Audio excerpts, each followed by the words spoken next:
Push That Rock here with Simpson Math, discussing log properties. We have a difference of log property that says if you have log base b of m and you're subtracting log base b of n, well then that is log base b of m over n, which I don't think I'm going to spend time proving this, but if you think about it from the perspective of the, in this video anyway, of the exponent rule, that when we divide exponents, we end up subtracting we just divide like bases, we end up subtracting the exponents. Remember, logs are exponents. This makes perfect sense. Where might we use this? We'll say we had log base 2 of x over 8.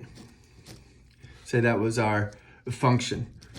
And we might want to simplify that to log base 2 of x using this property. I have a ratio inside my argument, so I can make it a difference of logs. Log base 2 of 8. And this is just 3. So it's just log base 2 shifted down 3 units.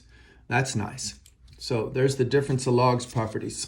Don't confuse it with the cupcake property. The cupcake property says that if I have log base 2 of x over log base 2 of 8, that's the same thing as log base 8 of x. So notice here I have a ratio of logs equals a log. Here I have one log with a ratio in my argument, and I can turn it into a difference of logs. But there's a distinct difference between having a ratio in your argument and having a ratio of logs. Okay, so I started kind of with a more difficult one on this video. Let's go to an easier one. If I have log base b of m and I add log base b of n, then I get log base b of m times n. So there's that property. Where might I use that? Well, say I'm evaluating log base 2 of 32, and I don't know the power 32 is of 2, but I suspect it is 1. Well, I could change it to log base 2 of 4 plus log base 2 of 8, because 4 times 8 is 32. So 4 times 8, if I had 4 times 8 in there, this is 4 times 8, I can rewrite it as a sum of logs with the 2 factors. And now I say, oh yeah, 4 is the second power of 2 and 8 is the third power of 2. And so clearly this must be the fifth power. 32 is the fifth power of 2. So it just gives you some numerical flexibility. Here's the very powerful one that we're going to use a lot. Roll off the log property. So if I have log base 2 of some argument, but it's raised to a power, oh, I don't know why I saw 2 there, that's dumb. It's any base, it doesn't have to be base 2. That's dumb, okay. All right, so if I have log base b of some argument, but the argument is actually a base raised to a power, I can roll this exponent off and make it a coefficient to the log. So log base b of a.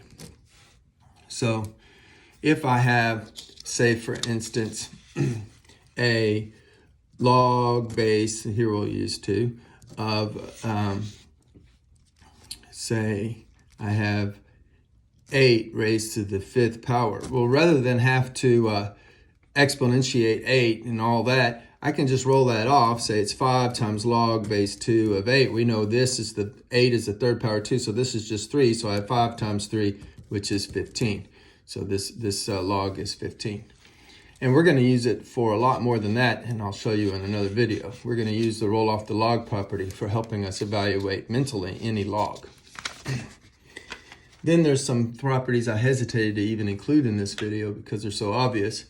One is that log base b of 1 is, of course, yes, you're right, 0, because 1 is the 0 power of any base. And then log base b of b is, what power b? Is it a b? Well, obviously the first power b. I mean, I told you these were obvious. And what if we have log base b of b to the b? Well, clearly b to the p is the p power of b, so it's b. I know these are awfully obvious, but they're kind of nice to have, just to know offhand and not have to think about it. This last one means that if I have natural log of e to the x, well, then it's just x, because remember, natural log is understood to have a base e, so see, the bases are the same, so I just get the exponent. Anyway, there are your log properties. Math made simple at Simpson Math.